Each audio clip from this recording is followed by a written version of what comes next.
நிச்சயமா இன்னைக்கு நமக்கு ஒரு ஆசீர்வாதம் உண்டு. விசுவாசிக்கிறோமா? விசுவாசிக்கிறோமா?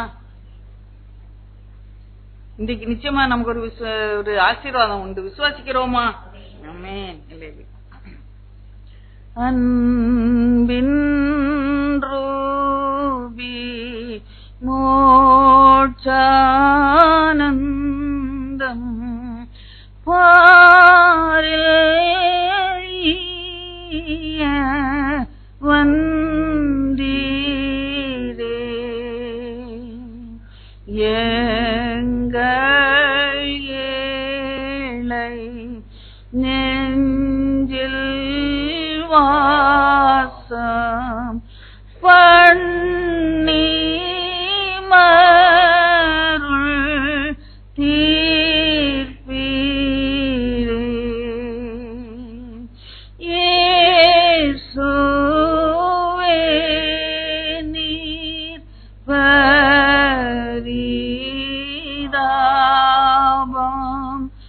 அன்பு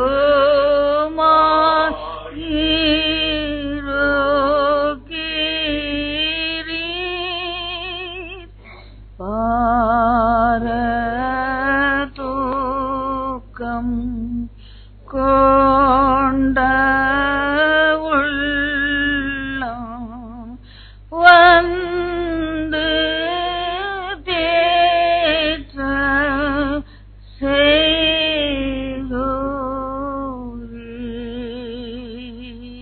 பேசும்படியார் கேட்கிறோம். இயேசு கிறிஸ்துவின் பரிசுத்த நாமத்திலே பிதாவே, ஆமென்.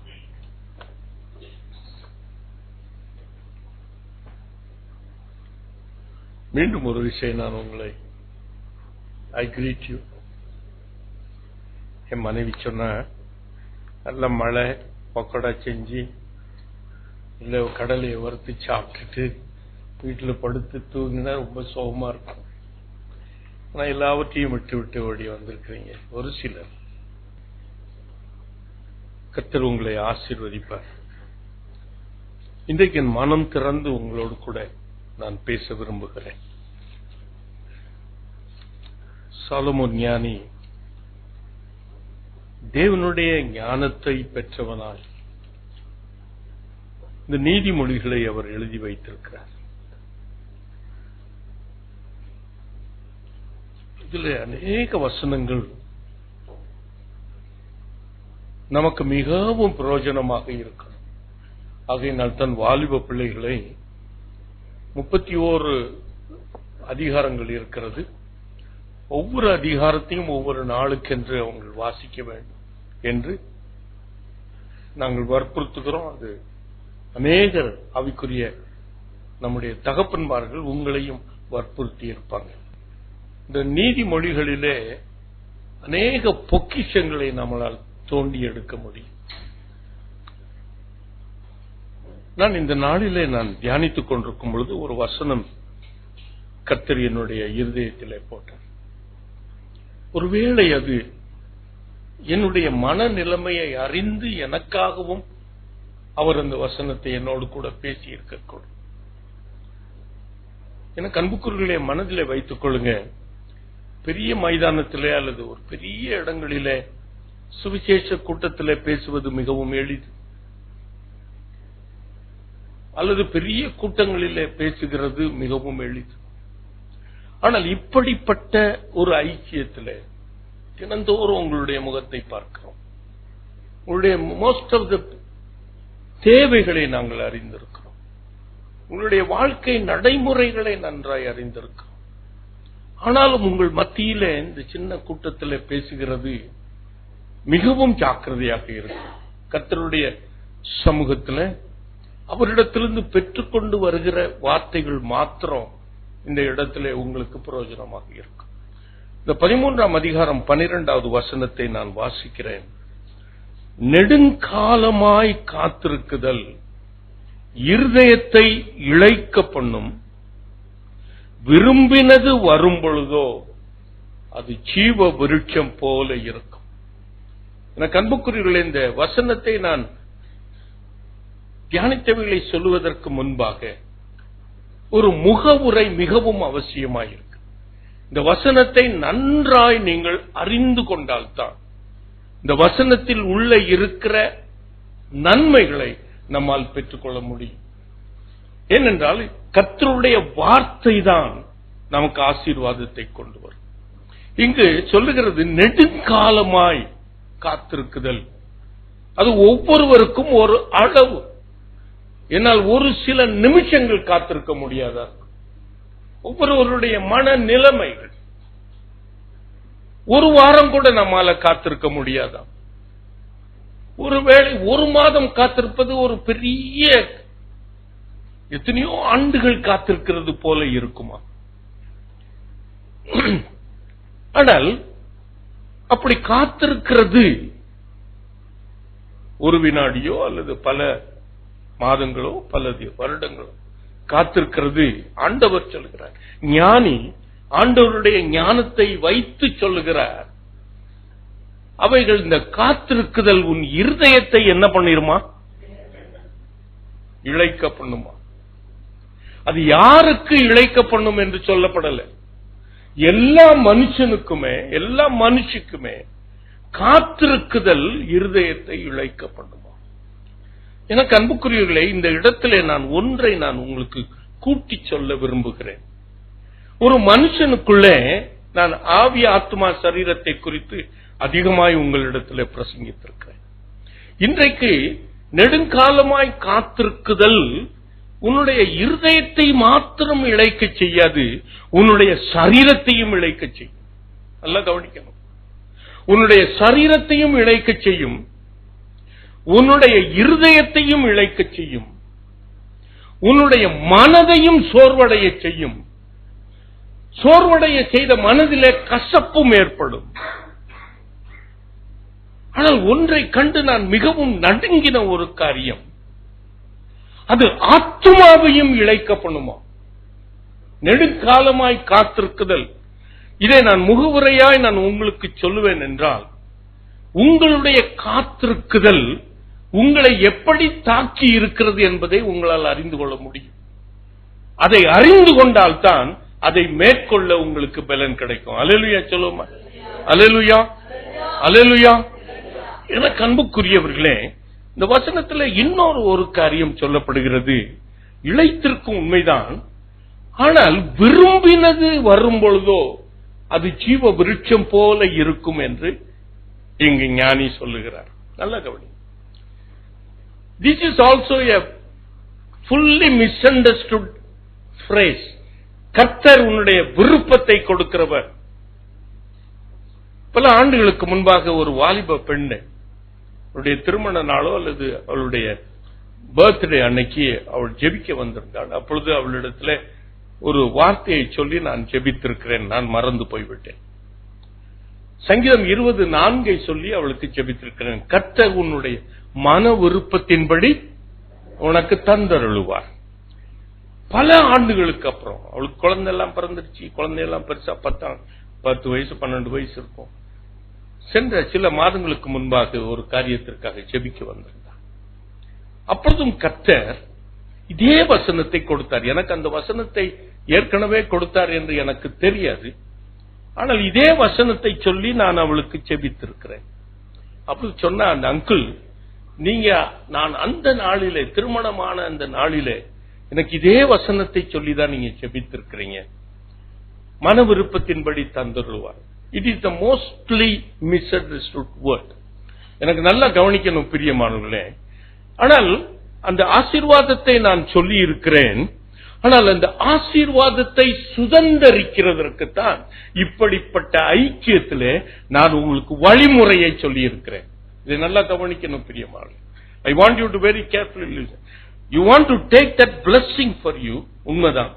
உன் மன விருப்பத்தின்படி கர்த்தர் தந்தருளி உன் ஆலோசனைகளை எல்லாம் நிறைவேற்றுவார் என்ற ஒரு ஆசீர்வாதம் பார்க்கிறதுக்கு நல்லா இருக்கு, கேட்கிறதற்கு நல்லா இருக்குது. ஆனால் அதை சுதந்தரித்துக் கொள்ள அநேக காரியங்கள் இங்கு நாம் பேசுகிறோம், சொல்லுகிறோம், ஆலோசனை கொடுக்கிறோம். அதை நீங்கள் ஏற்றுக்கொள்ளுகிறது இல்லை, ஏற்றுக்கொள்ள மறுக்கிறீங்க. ஆகையினால் தான் நெடுங்காலமாய் காத்துக்கொண்டே இருக்கிறீங்க. நீங்கள் விரும்புகிறது கிடைக்க மாட்டீங்க. நல்லா கவனிங்க. இப்போ இந்த விரும்புகிறது உங்களுக்கு கிடைக்கும் என்று அந்த வசனம் 24 இயேசு கிறிஸ்துவுக்கு தேவன் கொடுத்த ஒரு அருமையான வாக்குத்தத்தம்.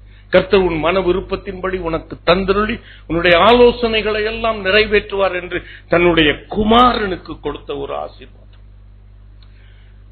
ஆனால் சங்கீதக்காரன் 145ஆம் சங்கீதம் 19வது வசனத்தை நீங்க வாசித்தீங்கன்னா, the key to that success, அதை வாசிங்க 145 19.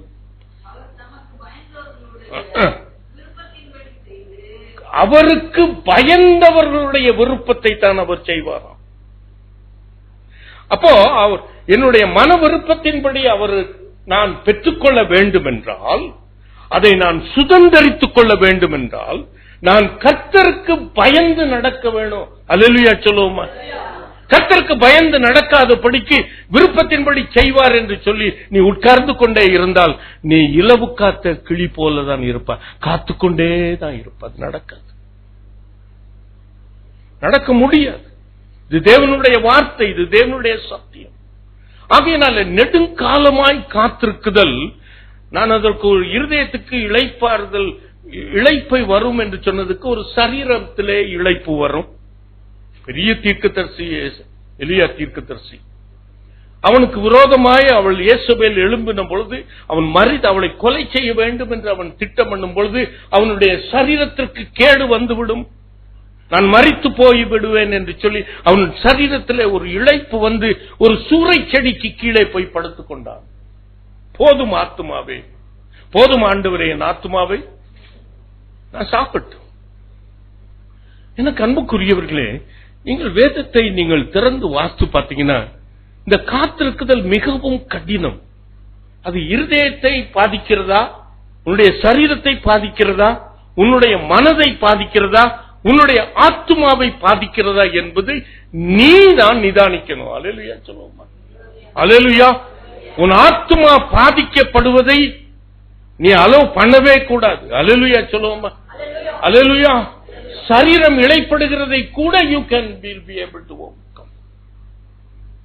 ஆனால் ஆத்துமா இழைப்படவே கூடாது. எனக்கு அன்புக்குரியவர்களே, சவுல் என்கிற ஒரு வாலிபனை குறித்து நாம் வேதத்திலே வாசிக்கிறோம். பழைய ஏற்பாட்டு சவுல் 8ஆம் அதிகாரத்திலே வாசித்தீங்கன்னா, அவன் ராஜாவாக அபிஷேகம் பண்ணப்பட்டு அவனுக்கு சாமுவேல் 10ஆம் அதிகாரம் 8வது வசனம் ஒரு ஆலோசனை கொடுக்கிறான்.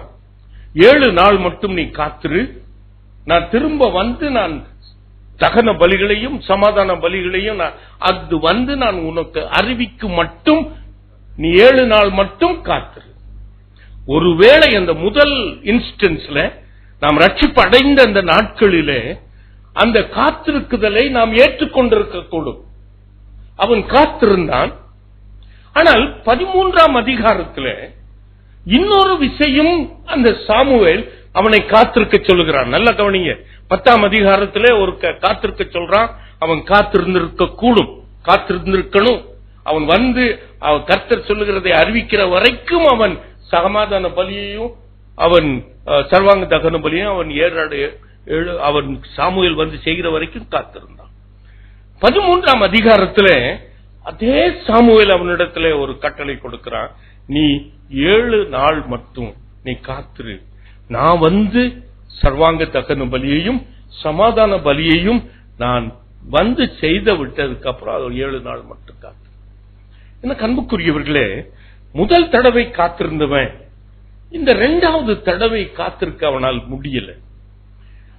அந்த காத்திருக்குதல் முடியல, அதற்கு காரணம் அங்கு சொல்லப்படுகிறது. நல்ல கவனிங்க பிரியமான, அந்த காரணத்தை தான் நீங்க அறியணும். உங்களுக்கு சில கால தாமதம் ஆகிறது என்றால் அதற்கு எதற்காக இந்த கால தாமதம் ஆகிறது? அந்த 13ஆம் அதிகாரத்தை திறந்து வைத்துக் கொள்ளுங்க. 1 சாமுவேல்.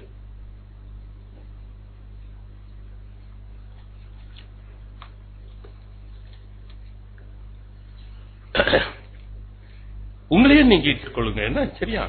காத்திருக்க முடியுதா, காத்திருக்க முடியலையா? ஆக்க பொருந்தவன் ஆற அப்போ என்ன பண்ணுவான்?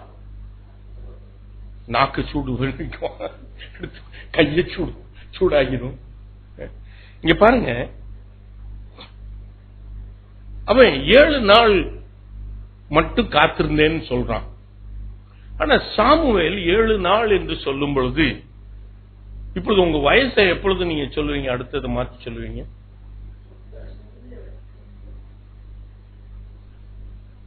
அதுக்கெல்லாம் கன்வீனியன்ட்டா எடுத்துக்கிறீங்க. அப்ப 7 நாள் மட்டும் காத்துரு அப்படின்னு சொன்னா 7 நாள் முடிஞ்சு 8வது நாள்ல எப்ப வேணாலும் அவன் வரலாம். இப்போ 7 நாள் மட்டும் அவர் காத்திருக்காரு. 7வது நாள் காத்திருக்கிறாரு. காலையிலே வந்திருப்பான், பார்த்திருப்பான். அவன் சொல்றான், அதுக்கு காரணம்லாம் சொல்றான். நான் 7 நாள் மட்டும் காத்திருந்தேன். ஆனா முதல் காரணம் சொல்றான், என்னை விட்டு என்னோடு கூட இருக்கிற அந்த வசனம் 11வது வசனத்துல, என்னோடு கூட இருக்கிற ஜனங்கள் என்னை விட்டு என்ன பண்றாங்க, ஆகனால நான் காத்திருக்க முடியல. 2வது சொல்றேன், நான் 7 நாள் மட்டும்தான் நான் திட்டத்தின்படி நான் காத்திருந்தேனே. அந்த திட்டத்தின்படி காத்திருந்தேன் என்று சொல்லுகிறது தேவனிடத்துல நீ பொய் சொல்லுகிறாய். ஏனென்றால் சாமுவேல் தப்பு செய்திருக்க மாட்டார். தேவன் ஒரு நாளும் தவறுகிறது இல்லை. இதை மனதில் வைத்துக் கொள்ளுங்க பிரியமானவர்களே. தேவன் ஒரு நாளும் தவறு செய்ய மாட்டார். இதை மனதில் நீங்க வைத்துக் கொள்ளுங்க. அப்போ 7 நாள் மட்டும் காத்திருக்கிறேன் என்று சொல்றது 7வது நாளிலே அவன் சில காரியத்தை செய்ய ஆரம்பித்தான். அல்லேலூயா சொல்லுவோமா? முடிந்திருக்காது. 7வது நாள் முடிந்திருக்காது. ஏனென்றால் அதுக்கப்புறம் இந்த 10ஆம் அதிகாரத்தில் சொல்றான், 7 நாள் மட்டும் காத்திரு, நான் அறிவிக்கிறதே நான் உனக்கு சொல்லும் அளவும் காத்திருக்க. அல்லேலூயா சொல்லுவோமா? அப்படி என்றால் 7 நாள் மட்டும், it's not only the time factor, there is something more than that. அவன் வந்து சர்வாங்க தகன பலியையும் சமாதான பலியையும் அவன் செய்யணும். 3வது காரணம் சொல்றான், அவன் காத்திருக்க முடியாமல் இருந்ததற்கு தன்னுடைய சவுல் அந்த ராஜா இன்னொரு காரியத்தை சொல்றான். பெலிஸ்தியர்கள் மிக்மாசில வந்து என்ன பண்ணிட்டாங்க, அதை நான் கண்டேன். அவர்கள் வந்து அந்த பெலிஸ்தியர்கள் எனக்கு விரோதமாய் யுத்தம் செய்கிறவர்கள் வந்து மிக்மாசில வந்து அவர்கள் வந்து என்ன பண்ணிருக்காங்க, பாளைய இறங்கி இருக்கிறாங்க. நான் அதை என்ன பண்ணேன், கண்டேன். அப்போ அங்க பாளைய இறங்கி இருக்கிறாங்க. அடுத்த காரணம் சொல்றான், அவங்க கில்காலில எனக்கு விரோதமாய் போர் செய்ய வந்து விடுவார்களோ என்று நினைத்து எண்ணி துணிந்து சர்வாங்க பலியையும் சமாதான பலியையும் செய்துவிட்டான். அப்போ அவனுடைய இதயமோ அல்லது அவனுடைய சரீரமோ அல்லது அவனுடைய மனதோ அந்த காத்திருக்க முடியாததற்கு there are certain external factors. ஒருவேளை உன்னுடைய காத்திருக்குதலுக்கு பலன் கிடைக்காமல் there may be many external factors. ஆகையினாலே நம்மால காத்திருக்க முடியல. அன்னாள் 1 சாமுவேல் 1ஆம் அதிகாரத்தில் வாசிக்கிறோம். அவள் திருமணம் ஆயிடுச்சு, அவளுக்கு குழந்தை இல்லை. எப்போ அவன் பென்னினாளை திருமணம், எல்கானா எப்பொழுது பென்னினாளை திருமணம் செய்தான் தெரியாது. ஒருவேளை நான் நினைக்கிறேன் அன்னாளுக்கு குழந்தை இல்லை என்கிற ஒரு காரணத்தினால் அவன் பென்னினாளை அவன் திருமணம் செய்திருக்கும். அப்போ அந்த பென்னினாளை திருமணம் செய்து பெனினானுக்கு அவன் குழந்தைகளை பெற்றெடுக்கிறான். அங்க வசனம் அப்படிதான் சொல்ற. ஆனால் அன்னாளுக்கோ பிள்ளையே இல்லை.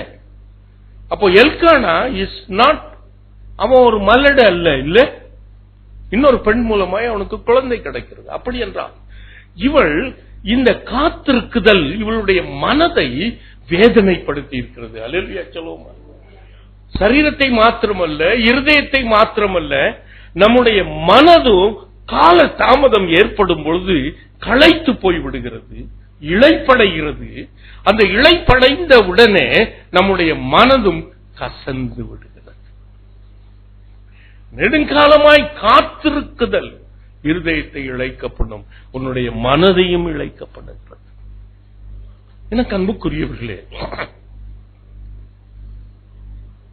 வேதத்தை நீங்க திறந்து வாசித்து பார்த்தீங்கன்னா இந்த காத்திருக்குதலுக்கு இருக்காத முடிக்கு அநேக காரியங்கள், ஈவன் த சயின்ஸ். தாவீது கர்த்தருடைய இருதயத்துக்கு ஏற்றவன் என்று வேதம் சொல்லுது. அவனாலேயும் சில வேளைகளிலே அவனாலே காத்திருக்க முடியல. 13ஆம் சங்கீதத்தில் அவன் பேசுறான், 3, 4, 5, எதுவரைக்கும் ஆண்டவரே உம்முடைய முகத்தை எனக்கு மறைப்பீர்? எதுவரைக்கும் ஆண்டவரே நீர் என்னை மறந்திருப்பீர்? எதுவரைக்கும் ஆண்டவரே இந்த சத்ரு தன்னுடைய தலையை உயர்த்தி கொண்டே இருப்பான்? எனக்கு அன்புக்குரியவர்களே, அவனுடைய காத்திருக்குதல் அவனால பொறுத்து கொள்ள முடியல. ஏனென்றால் ஆண்டவர் அவனை ராஜாவாக அபிஷேகம் பண்ணார். சவுல் ராஜாவாய் இருக்கும் பொழுதே தாவீதை ராஜாவாக அபிஷேகம் பண்ணுகிறார். ஆனால் அவனை ராஜாவாக அவன் சிம்மாசனத்தில் உட்கார வைக்கவில்லை, ஆயுததாரியாகத்தான் பணிபுரிந்தான். ஆனால் சவுலுக்கும் அவனுக்கும் ஏதோ ஒரு அவனுடைய பொறாமை எரிச்சல்கள் அவனை கொலை செய்ய வேண்டும் என்று அவனுக்கு சவுலுக்கு பயந்து அவன் மலைகளிலும் குகைகளிலும் வனாந்தரத்திலும் அவன் போய் ஒளிந்து கொண்டிருக்கிறான். ஆனால் இந்த தாவீதுக்கு அவனுடைய இருதயம் அல்லது மனது, அவனுடைய சரீரம் இழைத்து போயிருக்கு. ஆனால் அவனுடைய ஆத்துமா இழைத்து போகவில்லை என்றுதான் உங்களுக்கு நான் சொல்ல விரும்புகிறேன். அவனுடைய ஆத்துமா கர்த்தரோடு கூட இருந்தபடியினாலே இத்தனை காத்திருக்குதலிலும் அவன் சவுலை கொலை செய்ய அவனுக்கு ஒரு நேரம் கிடைக்கும் பொழுது அதை அவன் பயன்படுத்தி இருக்கலாம் இல்லையா? சவுலை கொலை செய்திருந்தால் இவன் ராஜாவாக அபிஷேகம் பண்ண, ராஜாவாக அந்த போஸ்டை எடுத்திருக்கலாம் அல்லவா? அவனுடைய ஆத்துமா காத்துக் கொண்டிருக்கிறது. அபிஷேகம் பண்ணப்பட்டவனை நான் என்ன பண்ண மாட்டேன். அவனுடைய ஆத்துமா காத்திருக்கிறது. ஆனால் அவனுடைய இருதயம், அவன் சொல்றான், நீங்க 1 சாமுவேல் 26ஆம் அதிகாரத்தை நீங்க வாசி, இதெல்லாம் நான் ஒரு முகவுரையா சொல்றேன், மற்றதை நான் சுருக்கமாய் முடித்துள்ளேன். இந்த முகவுரை மிகவும் முக்கியம். கர்த்தருடைய காத்திருக்குதலை மேற்கொள்வதற்கு மிகவும் அவசியமான காரியம். அப்பொழுது சவுலை கொலை செய்கிறதற்கு ஒரு தருணம் கிடைக்கிறது. அவன் சொல்றான், அவன் சவுலிடத்தில் சொல்கிறான், இன்றைக்கு உன்னுடைய ஜீவன் என்னுடைய பார்வைக்கு அருமையாக இருக்கிறபடினால். 26ஆம் சங்கீதம் கடைசி பகுதி, 1 சாமுவேல் 26. ஒரு பெரிய சாட்சி சொல்கிறான், அவனுடைய ஆத்துமா சொல்லுகிற சாட்சி.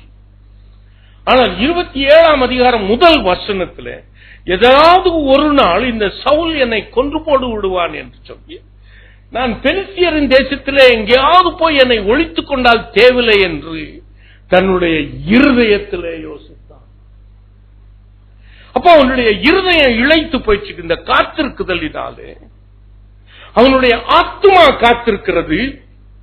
சவுல் அவன் மரிக்கிற வரைக்கும் நான் ராஜாவாக முடியாது என்று அவனை காத்திருக்க முடிகிறது. ஆனால் அவனுடைய இருதயமோ காத்திருக்க முடியல. அவன் இருதயத்தில் யோசிக்கிறான். ஆகையினாலே இருதயத்தில் சில காரியத்தை சொல்லுகிறான். நான் காத்திருக்கிறேன், ஆனா பெலிஸ்தியரின் தேசத்தில் போய் எங்கேயாவது போய், இது கர்த்தருடைய திட்டத்தை அவன் எடுத்துக்கல, தன்னுடைய இருதயத்தின் யோசனையின்படி செய்து விடுகிறான். ஆனால் சிக்லாக்கு பட்டணத்தில் அமலேக்கியரால் தீக்கிரையாக்கப்படுகிறது. தாவீது மிகவும் நெருக்கப்படுகிறது. எனக்கு அன்புக்குரியவர்களே, இந்த காத்திருக்குதலை அவன் அதை தன்னுடைய இருதயத்திலும் அவன் ஏற்றுக்கொண்டிருப்பான் என்றால் இந்த தவறு நடந்திருக்காது. எனக்கு அன்புக்குரியவர்களே, இன்னொரு சம்பவத்தை சொல்லணும். 2 ராஜாக்கள் 6ஆம் அதிகாரத்தை எடுத்து வாசித்து பாருங்க. அப்போ அங்கு எலிசா, 2 ராஜாக்கள் வர்றது எலிசா சுற்றிலும் அந்த சீரிய ராணுவம் வந்து அவனை கொன்று போட வருகிறது. அப்பொழுது ஆண்டவர் அவர்களை குருட்டாட்டம் பண்ண வைத்து அவர்களை சமாரியாவுக்கு அழைத்துக் கொண்டு போய் அந்த இஸ்ரவேல் ராஜாவுக்கு முன்பாக நிறுத்துகிறார். அந்த அதிகாரத்தை நீங்க வாசிங்கன்னா அதனுடைய மகிமையான ரகசியங்களை புரிந்து கொள்ள முடியும். சீரிய படை எதிர்த்து வருகிறது. அவரை குருட்டாட்டம் பண்ணி அந்த ராஜாவுக்கு முன்பாக இந்த தீர்க்கதரிசி கொண்டு போய் நிறுத்துகிறான். அப்பொழுது அந்த தீர்க்கதரிசியிடத்தில் ஒரு வார்த்தையை கேட்கிறான். ஆண்டவன்மாரே, நான் இவர்களை கொன்று போடட்டுமா என்று கேட்கிறான். அவர்கள் படையெடுத்து வருகிறவர்கள், இஸ்ரவேலுக்கு விரோதமாய் படையெடுத்து வருகிறவர்கள், இவர்களை நான் கொன்று போடட்டுமா என்று கேட்கிறான். அப்பொழுது அவன் நீ அவர்களை கொன்று போடுவாயோ, நீ அவர்களுக்கு நல்ல விருந்து கொடுத்து அனுப்பு. இது அவனுடைய உள்ளத்திலே அது அப்படியே பாய்ந்திருக்கிறது. நடக்கிறது என்ன சம்பவம், என்ன நடக்குது? அவங்க அப்ப போயிட்டாங்க. கொஞ்ச நாள் மாதம் சில வருஷங்கள் கழித்து திருப்பி அந்த பெலிஸ்தியர் என்ன பண்றாங்க, இந்த சீரியர் என்ன பண்றாங்க, படையெடுத்து வர்றாங்க. படையெடுத்து வரும் பொழுது அந்த முற்றுகை நீடித்துக் கொண்டே இருக்கிறது. அவருடைய காலம் அந்த முற்றுகை இட்டிருக்கும் பொழுது, அந்த முற்றுகையில இருக்கும் பொழுது இவர்கள் வெளியே போக முடியாது. வெளியே இருக்கிறவர்கள் என்ன பண்ண முடியாது, இவர்களிடத்தில் இருக்கிற தானியம் எல்லாம் காலியா போது. அந்த அதிகாரத்தை நீங்க வாசித்து பார்த்தீங்கன்னா தெரியும். அங்கு தானியம் விற்கிற விலையை போட்டிருக்கிறது. அங்கு பட்டினி பஞ்சம் இருக்கிறபடியினாலே 2 பெண்கள் தங்களுடைய பிள்ளைகளை சமைத்து சாப்பிட வேண்டும் என்று அவர்களுக்குள்ளே சண்டை போட்டுக் கொள்கிறார்கள். ஆனால் இந்த காத்திருக்குதலை அவனால் பொறுத்துக் கொள்ள முடியல. ஆனால் ஆத்துமா மாத்திரம் காத்திருக்குது. அல்லேலூயா சொல்லுவோமா. எல்லாம் அங்க அவனுக்கு விரோதமாய் நடக்குது. ஆனா அந்த அதிகாரத்தை நீங்க கடைசி பகுதியில வாசித்தீங்கன்னா, அந்த ராஜா என்ன பண்றான், அரண்மனையில் உச்சரிப்பில் அதுல இருந்து கொண்டு அவன் ரெட்டுடுத்தி கொண்டிருக்கிறான். அல்லேலூயா சொல்லுவோமா. ஆத்துமா களைத்து போயிடுச்சுன்னா நீ ஆண்டவரோடு கூட உறவு வைத்துக் கொள்ள முடியாது. ஆகையினாலே அவன் ஆத்துமா அவன் கர்த்தரோடு கூட இருக்கிறது. அவன் ரெட்டுடுத்தி கொண்டு இந்த சம்பவத்துக்கு என்ன முடிவு இருக்குமோ என்று ஆலோசனை பண்ணி அதை காத்துக்கொண்டே இருக்கிறான். அப்பொழுதுதான் அவனிடத்தில் ஒரு சம்பவம் வந்து சொல்லப்படுகிறது. 2 பெண்கள் வந்து இப்படி அப்பொழுது தன்னுடைய வஸ்திரத்தை கிழித்துக் கொள்ளுகிறான். கடைசி வசனத்தை வாசிங்க பார்க்கலாம்.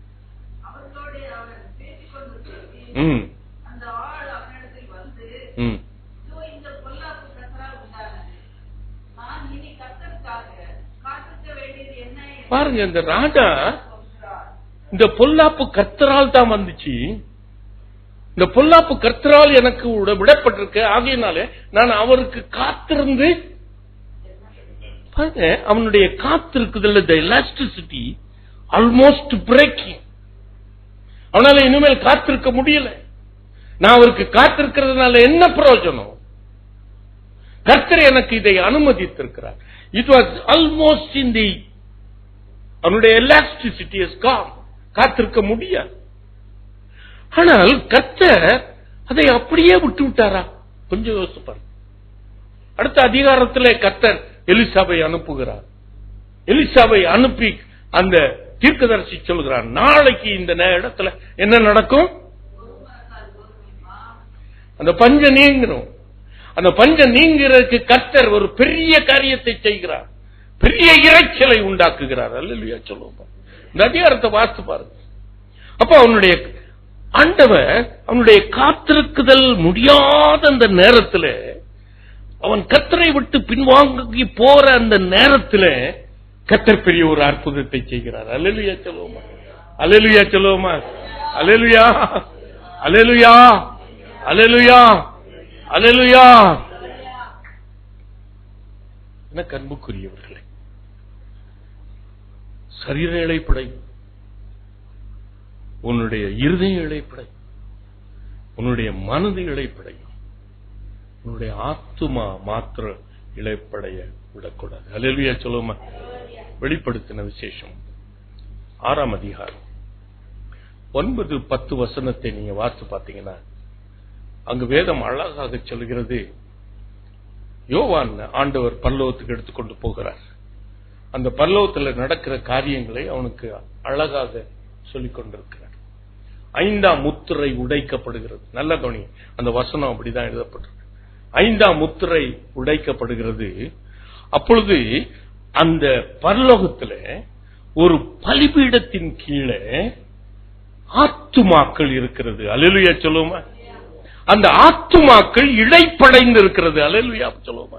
சோர்ந்து போய் இருக்கிறதாம். பரலோகத்தில் இருக்கிற அந்த ஆத்துமாக்கள் அங்கு சோர்ந்து போய் இழைப்படைந்து ஆண்டவரிடத்தில் அவர்கள் கூக்குரல் இடுகிறார்.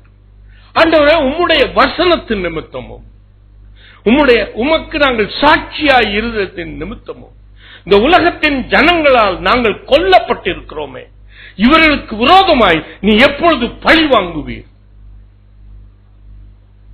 எதுவரைக்கும்?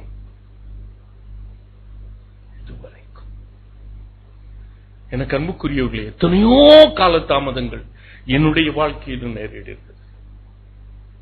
எத்தனையோ காரியத்திற்கு நான் காத்துக்கொண்டுதான் கர்த்தர் அதை செய்ய சொல்லுவார், செய்திருப்பேன். அதனுடைய பலன்களை பெற்றுக்கொள்ள காத்துக்கொண்டே இருக்கிறேன்.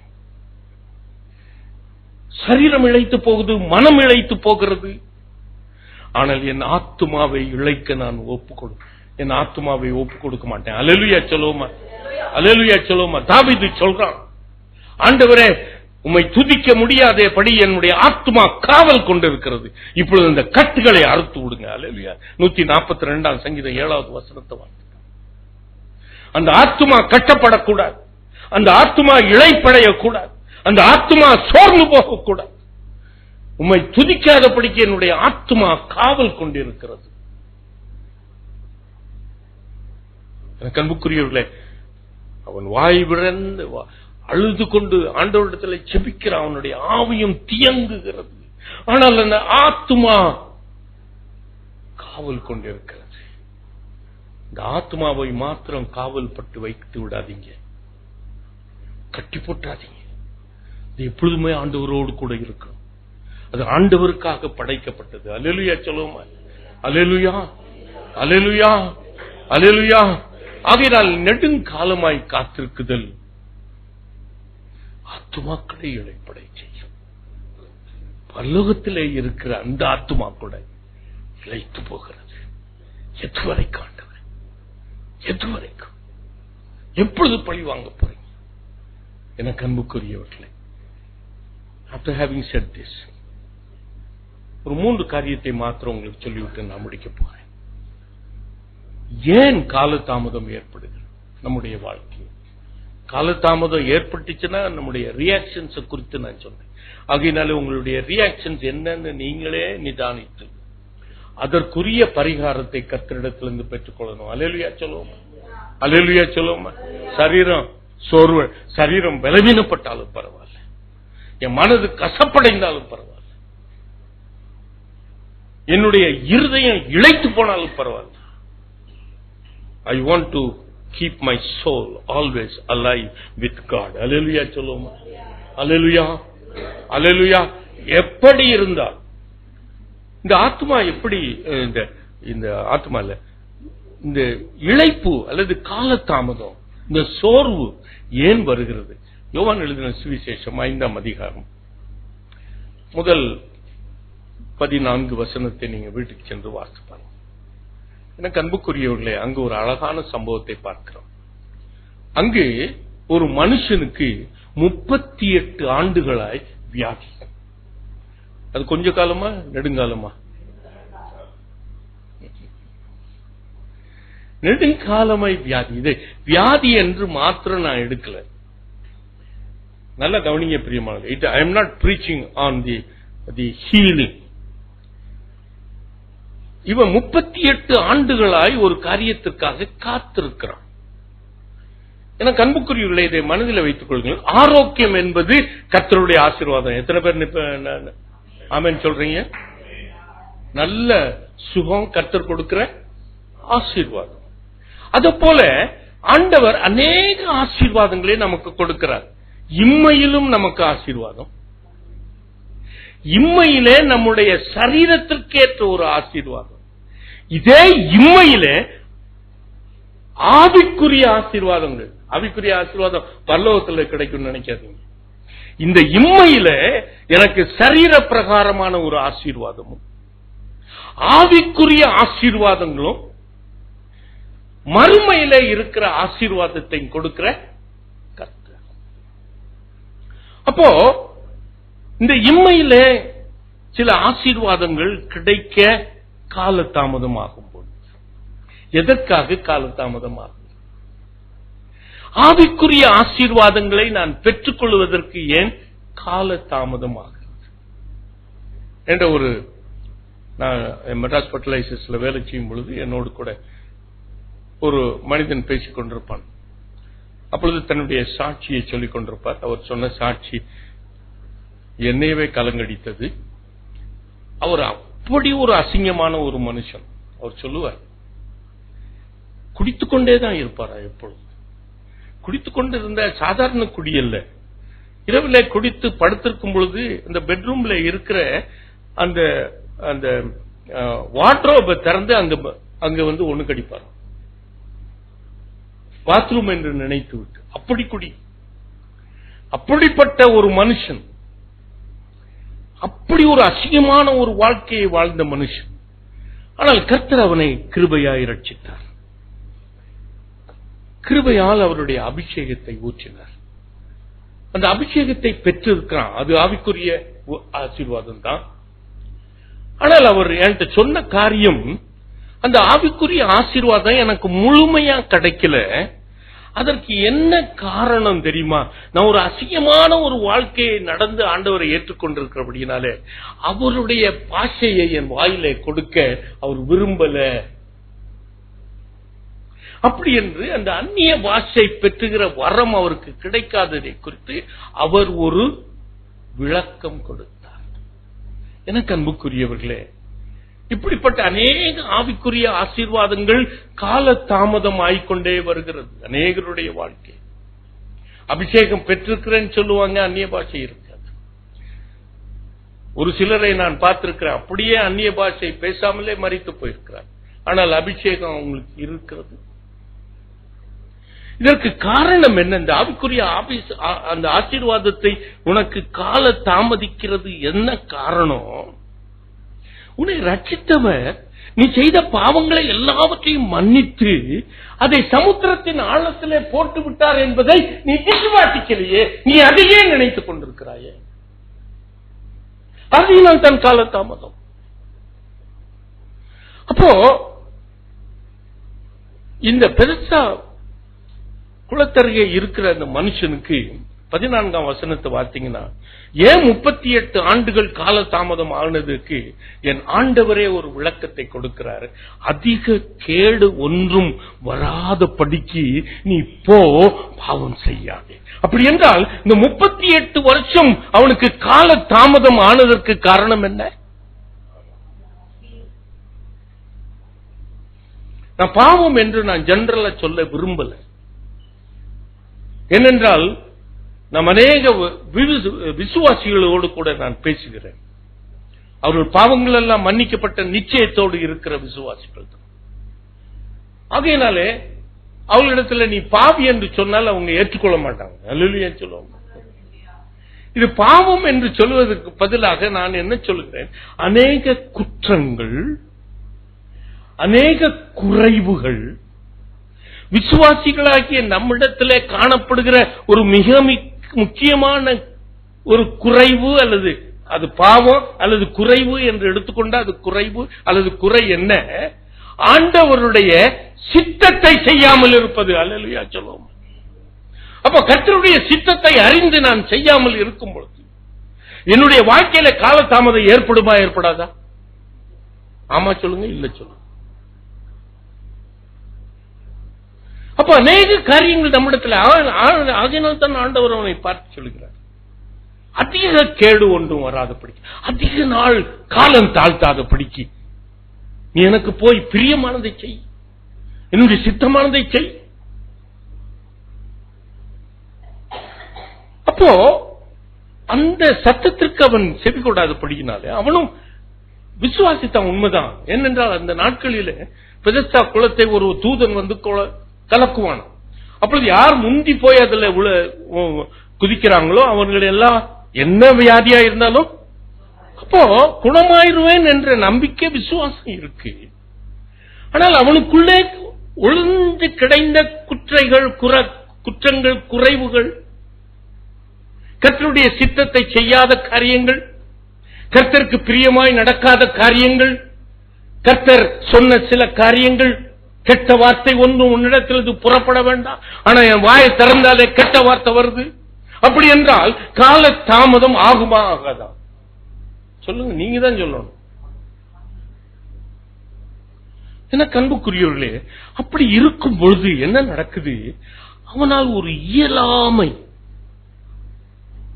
நிர்பந்தமான ஒரு நிலைமை,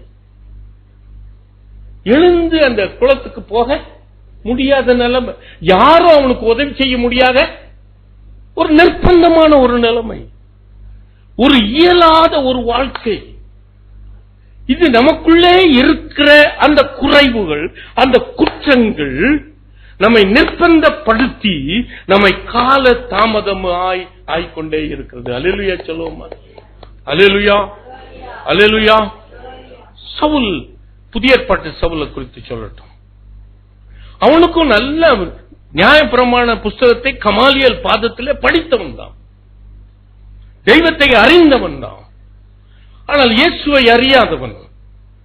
என கண்புக்குரியவர்களே, அவனுடைய வழியிலே சபையை துன்புறுத்துவதுதான் கர்த்தருக்கு செய்கிற வைராக்கியமான ஊழியம் என்று நினைத்தோம். ஆனால் அவனுக்குள்ளே அந்த சமாதானம் கிடைக்கல. அல்லேலூயா சொல்லுவோமா? அவனுக்குள்ளே அந்த சந்தோஷம் இல்லை. கர்த்தர் அவனுக்குள்ளே இருக்கிறார் என்று அவன் நினைக்கிறான். 7 நாள் அவன் என்ன பண்ணுவானா? 2 நாள் உபவாசம் பண்ணுவானா, தசம பாகமெல்லாம் கொடுப்பானா, பரிசேயர்கள் செய்கிற அத்தனை காரியங்களை செய்வான். ஆனாலும் அவனுக்குள்ள என்ன இல்லை? கர்த்தர் இல்லை.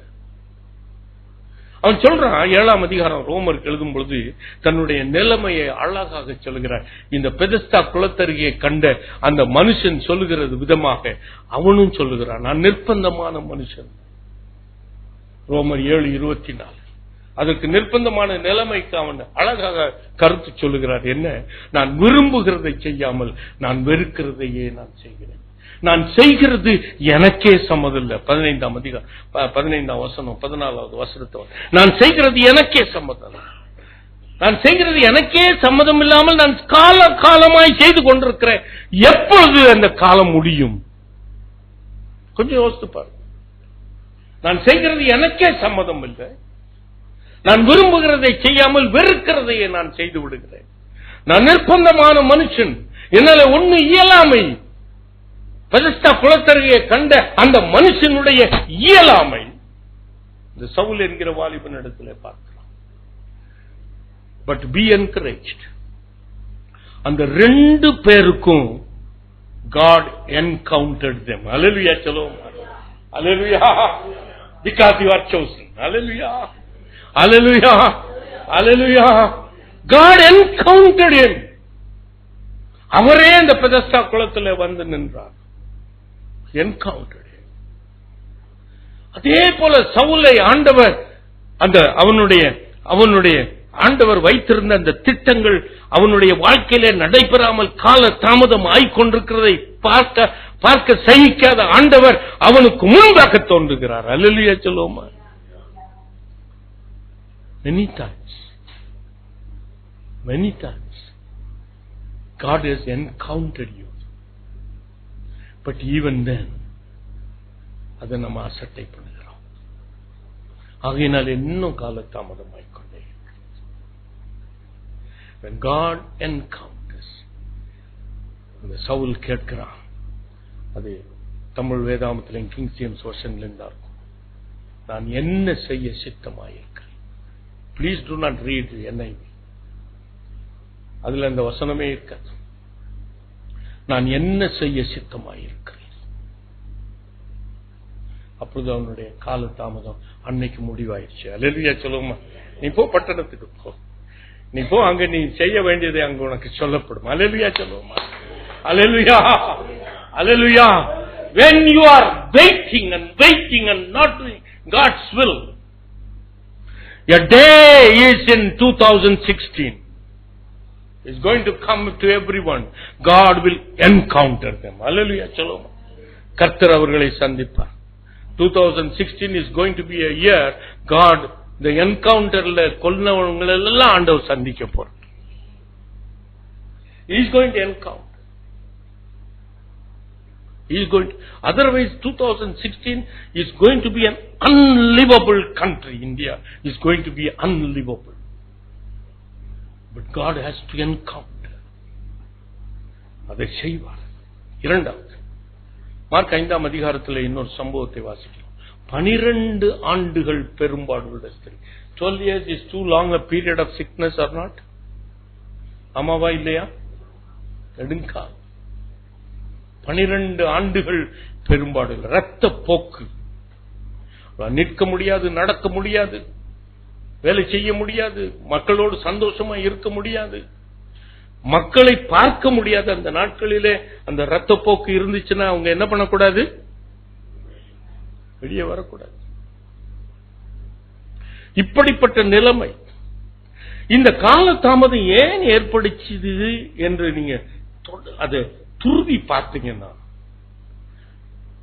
வைத்தியர்களால் அவள் வருத்தப்படுத்தப்படுகிறாள். 12 ஆண்டுகள் வைத்தியர்களால் வருத்தப்படுத்தப்படுகிறாள். ஆனாலும் கொஞ்சம் கூட அவளுக்கு என்ன பண்ணல. அப்போ இயேசு என்று அவள் கேள்விப்படுகிறாள். அல்லேலூயா சொல்லுவோமா? அல்லேலூயா. இந்த கேள்வி விசுவாசத்தை வர்ஷிக்க செய்யுமாம். அல்லேலூயா. விசுவாசம் கேள்வியினால் வரும், கேள்வி தேவனுடைய வசனத்தினால் வரும். அப்போ அந்த கேள்விப்பட்ட பொழுது அவளுக்குள்ளே ஒரு விசுவாசம் வந்திருக்கு.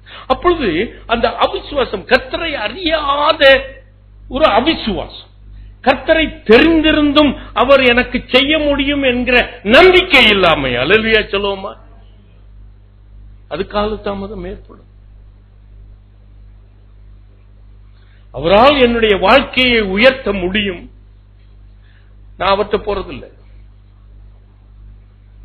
என்னுடைய மூளையை பயன்படுத்தி நான் சில காரியங்களை செய்து கொண்டிருக்கேன். காலத்தாமதம். ஒரு மூளையை நீங்க பண்ணி அதை போகும்போது ஒரு படி வேணா ஏறுவீங்களா இருக்கும், திருப்பி ஒரு 10 படி இறங்குவீங்க. ஆண்டவர் தான், நான் இயேசுவினுடைய வஸ்திரத்தின் ஓரத்தை தொட்டாயிலும் நான் குணமாவேன். இயேசுவை குறித்து கேள்விப்பட்ட மாத்திரத்தில் அவளிடத்தில் ஒரு விசுவாசம் பொங்கினது. அந்த விசுவாசம் நம்பிக்கையாக உருவெடுத்தது. ஆகையினால் தான் வேதம் சொல்லுகிறது, விசுவாசம் கப்பல், நம்பிக்கை நங்கூரம். அந்த நம்பிக்கை என்ன பண்ணுகிறது? அவள் பலவீனமாய் இருந்தவளை கூட அந்த கூட்டத்தின் மத்தியிலே நடக்க வைத்தது. அல்லேலூயா சொல்லுவோமா? இயேசுவை பிடிக்க வைத்தது, வஸ்திரத்தின் ஓரத்தை தொட வைத்தது. மோசேயினுடைய வாழ்க்கையில பவுல் எழுதுகிறார். ஆபிரகாமுடைய விசுவாசத்தை குறித்து பவுல் எழுதுகிறார் ரோமருக்கு எழுதின நிருபத்தில். அந்த மோசே நம்பிக்கையோடு விசுவாசித்தான்.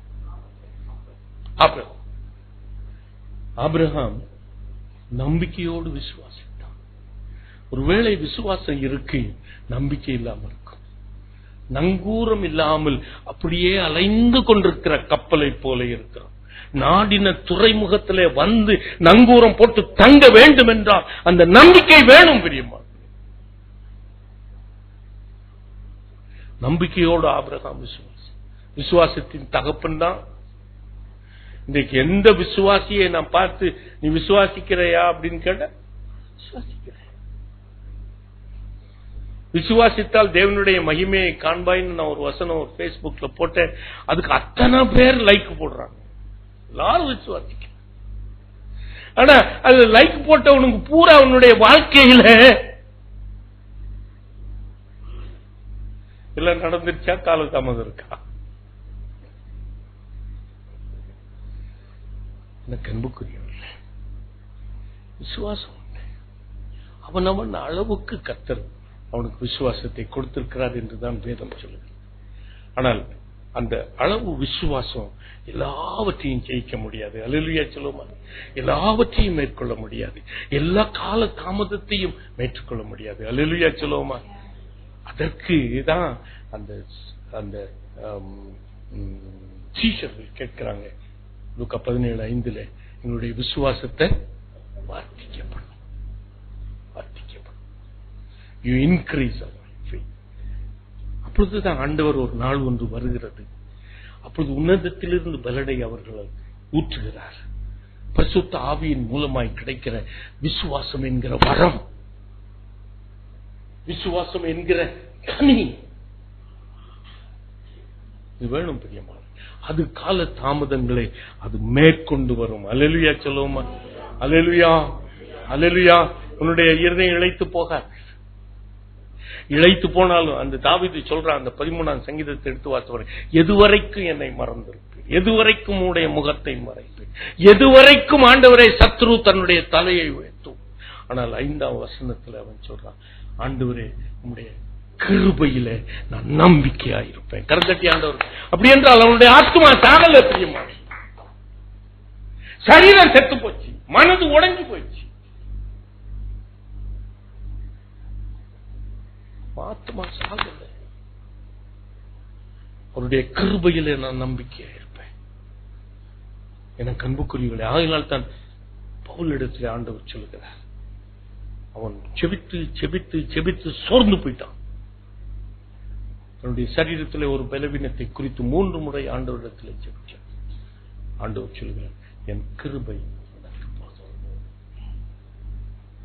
அதை ஏற்றுக்கொள்ள உன்னுடைய ஆத்மா சாகாமல் இருக்கணும். உன் ஆத்மா கர்த்தரோடு கூட இணைந்து இருக்கணும். அல்லேலூயா சொல்லுவோம். அல்லேலூயா. உன் ஆத்மா நோய் கொண்டிருக்க கூடாது. அல்லேலூயா சொல்லுவோம். உன்னுடைய ஆத்மா இழைத்து போயிருக்க கூடாது. அந்த உன்னுடைய ஆத்மா இழைத்து போயிருந்தால் கர்த்தருடைய கிருபையை உன்னால் ஏற்றுக்கொள்ள முடியாது. கடைசியாக ஒரு சம்பவத்தை சொல்லி முடிக்கிறேன். லூக்கா 13ஆம் அதிகாரம் 11 to 16 வரைக்கும் வாசிப்பார். அங்கு ஒரு எவ்வளவேனும் நிமிர்ந்து பார்க்க முடியாத படிக்கு ஒரு கூனி அந்த தேவாலயத்துக்கு வருகிறார். அது ஒரு சாபத் டே, ஓய்வு நாள். அன்றைக்கு ஆண்டவர் அந்த ஆலயத்துக்கு வந்திருக்கிறார். அவள் ரெகுலரா ஆலயத்துக்கு வருவாளா வர மாட்டாளா தெரியாது. இதை நல்லா கவனிக்கணும். I want you to very careful. அவளுடைய கால தாமதம் 18 ஆண்டுகள் கால தாமதமானதற்கு காரணத்தை என்னுடைய வாழ்க்கையில நான் கண்டுபிடிக்க விரும்புகிறேன். அல்லேலூயா சொல்லுமா. எதையாவது ஒரு காரணம், ஒரு காரியம் என்னுடைய வாழ்க்கையில அது தொடர்ந்து கொண்டு இருக்கும் என்றால் அதற்கு காரணம் என்ன என்பதை நாம் அறிந்து கொள்ளணும். அல்லேலூயா சொல்லுவோமா. இந்த 18 ஆண்டுகள் அவளை ஆபிரகாமின் குமாரத்தி என்று அழைக்கிறார் ஆண்டவர். அந்த 18 வருஷம் கூனியா இருந்த அந்த பெண்ணை பார்த்த ஆண்டவர், இவளும் ஆபிரகாமின் குமாரத்தி. அப்ப ஆபிரகாமின் குமாரத்திக்கு 18 ஆண்டுகள் அவள் அவளுடைய குறுக்கை அப்படியே குறுக்கி வைத்திருந்தது என்ன? ஆண்டவர் சொல்லுகிறார், பலவீனப்படுத்தும் ஆவி. அப்படி என்றால் நம்முடைய எதிராளியாகிய பிசாசானவன் நம்மிடத்தில் காணப்படுகிற சில entry பாயிண்ட்ஸ்குள்ள, unless you give an entry point, he cannot enter. Hallelujah. நம்புறீங்களா brother? Unless you open your door for him, he cannot enter. Only God can enter even if the door is closed. But he cannot enter unless the door is opened. அப்போ ஏன் அந்த பெண்ணுக்கு, Abraham குமாரத்தியா இருந்த பெண்ணுக்கு ஏன் அந்த சத்ருனுடைய போராட்டம் வந்துச்சு தெரியாது. ஒருவேளை நம்ம இன்றைக்கு நம்முடைய வாழ்க்கையில் எல்லாரும் அதுதான் சொல்றாங்க. இப்போ அநேகர் இந்த அந்த கிறிஸ்தவம் ஒரு கமர்ஷியல் ஆனதற்கு இது ஒரு காரணம். எல்லாரும் சொல்றாங்க, உனக்கு யாரோ பில்லி சுனி வச்சுட்டாங்க, யாரோ ஒன்னு இதை பண்ணிட்டாங்க, இது யாரோ. ஆனா வேதம் என்ன சொல்லுகிறது? உனக்கு விரோதமாய். அப்ப ஏன் என் மேல ஏவி விட்டுருக்கிறாங்க? ஒருவேளை அந்த 18 ஆண்டுகளாக அவர் தேவாலயத்துக்கு வராமலே இருந்திருக்கலாம், யூத பெண்ணா இருந்திருக்க கூட. ஆகையினால் தான் ஆபிரகாமின் குமாரத்தி என்று சொல்லியிருப்பார். எனக்கு அன்புக்குரியவர்களே, இந்த காரியத்தை உங்களை வரவிடாமல் பார்த்துக் கொள்வது உங்களுடைய கரத்திலே இருக்கிறது. அல்லேலூயா சொல்லுவோமா. அல்லேலூயா. You should never give an entry point to your enemy. இதற்கு தான் நம்ம முக்கியமான ஒரு காரியம். நீங்க you may not give an entry point to the enemy, but your husband can give an entry point to the enemy, so it can enter the home. Both husband and wife may be very zealous for God. They will not give an entry point for the enemy. But the children can give an entry point. So through the children it can enter. ஆனால் வேதம் என்ன சொல்லுகிறது பிரியமானவர்களே, நீ கர்த்தருக்கு பயந்திருப்பாய் என்றால் உன்னுடைய பிள்ளைகளுக்கும் என்ன வேண்டாம்? That is the key. கர்த்தருக்கு பயந்தவர்களுக்கு தான் அவருடைய மன விருப்பத்தை கர்த்தர் செய்வார். அல்லேலூயா சொல்லுவோமா?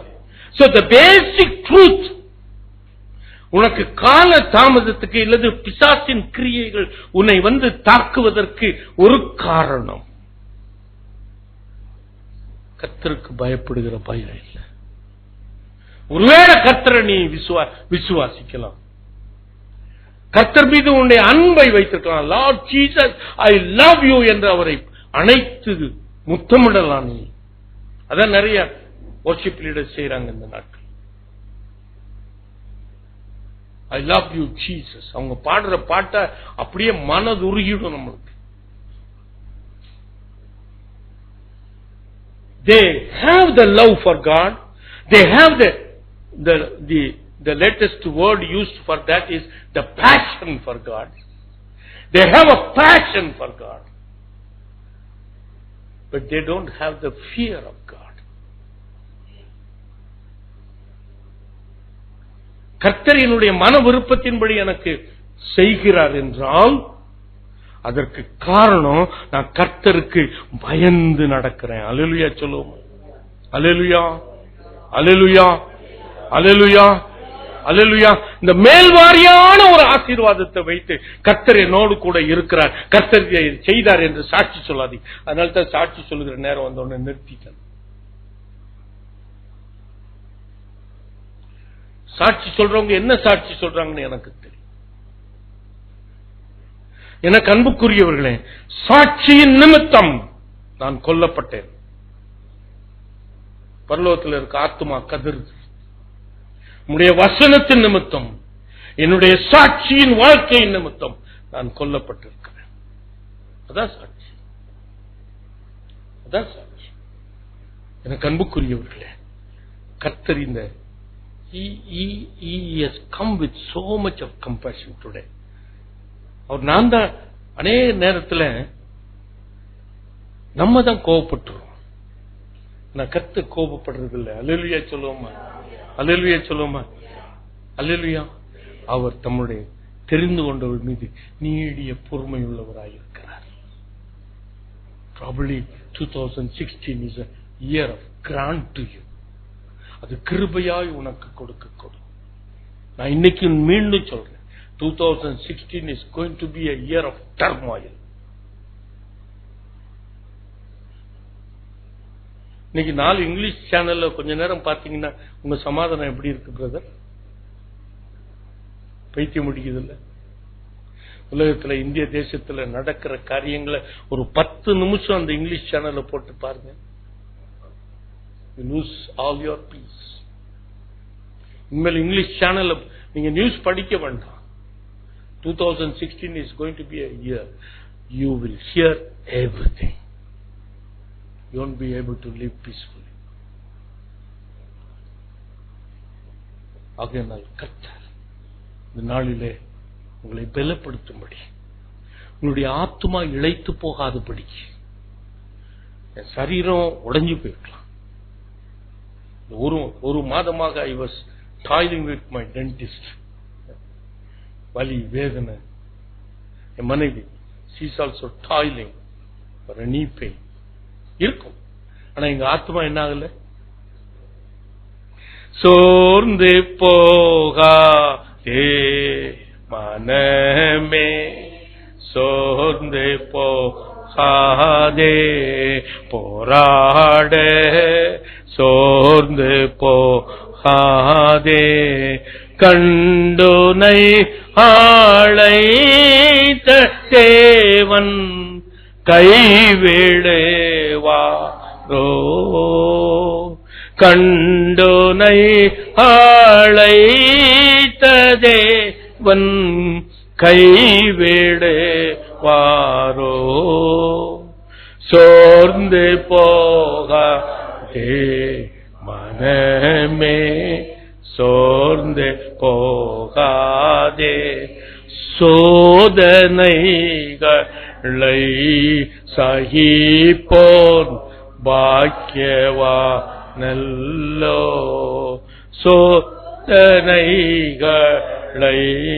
சகிப்போன் பாக்கியவா நல்லோ. இவ கிரீடம் சோடும் நேரம் என்ன பேரின்பம். ஜீவ கிரீடம் சோடும் நேரம் என்ன பேரின்பம். சோர்ந்து போகாதே மனமே, சோர்ந்து போகாதே. வாக்களித்த தேவனை நீ பாடிக்கொண்டாடு. ஊக்கமான ஆவி உன்னை தாங்க மன்றாடு. ஊக்கமான ஆவி உன்னை தாங்க மன்றாடு. சோர்ந்து போகாதே மனமே, சோர்ந்து போகாதே.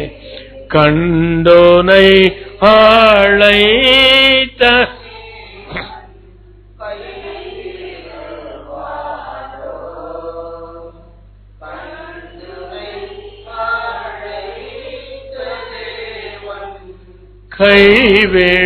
கைவிடுவாரோ.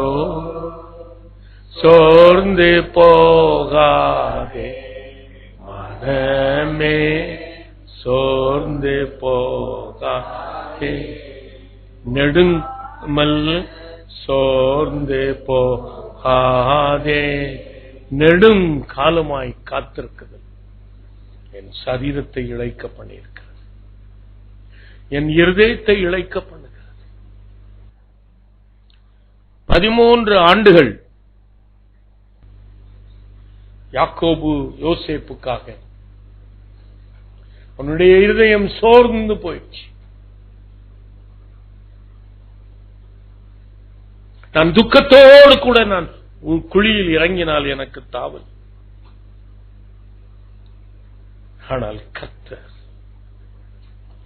தூர இடத்திலிருந்து ஒரு நல்ல செய்தியை அவனுக்கு அனுப்பினார். நீதிமொழிகள் 25:25 இப்படி சொல்லுகிறது.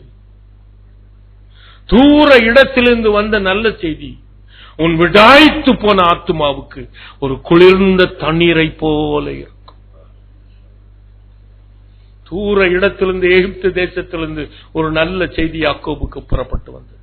யோசேப்பு உயிரோடு கூட இருக்கிறான். அவன் எகிப்திலே பெரிய அதிபதியாயிருக்கிறான். உன்னுடைய இருதயம் சோர்ந்து போயிருக்கிறதோ? உன்னுடைய இருதயம் எதை நினைத்து இழைத்து போயிருக்கிறது? உன் மனம் சோர்வடைந்து கசப்படைந்து இருக்கிறது. உன் ஆத்துமா காவலை இன்றைக்கு நீக்கி போடு. கர்த்தரை துதி. உன் ஆத்துமா உயிரடை. அதுல இருக்கிற நோய்கள் குணமாக்கப்படட்டும். Keep alive your soul. You can overcome anything in this world. இன்னைக்கு கர்த்தர் உன்னுடைய இருதயம், உன்னுடைய சரீரம், உன்னுடைய மனம், உன்னுடைய ஆத்தும் இளைப்படையாத படிக்கு ஆண்டவர் ஒரு செய்தியை உனக்கு அனுப்புகிறார். உடாய்த்து போன ஆத்துமாவுக்கு அது குளிர்ந்த தண்ணீரை போல இருக்கும். ஆண்டவர் உங்களை ஆசீர்வதிப்பார். இயேசுவின் நாமத்தில் பிதாவே. நமது ஆண்டவராகிய இயேசு கிறிஸ்துவின் கிருபையும் பிதாவாகிய தேவனுடைய அன்பும் பரிசுத்த ஆவியானுடைய ஐக்கியமும் சகவாசமும் வழி நடத்துவார் நம் அனைவரோடும் கூட இப்பொழுதும் எப்பொழுதும் சதா காலங்களிலும் இருப்பதாக.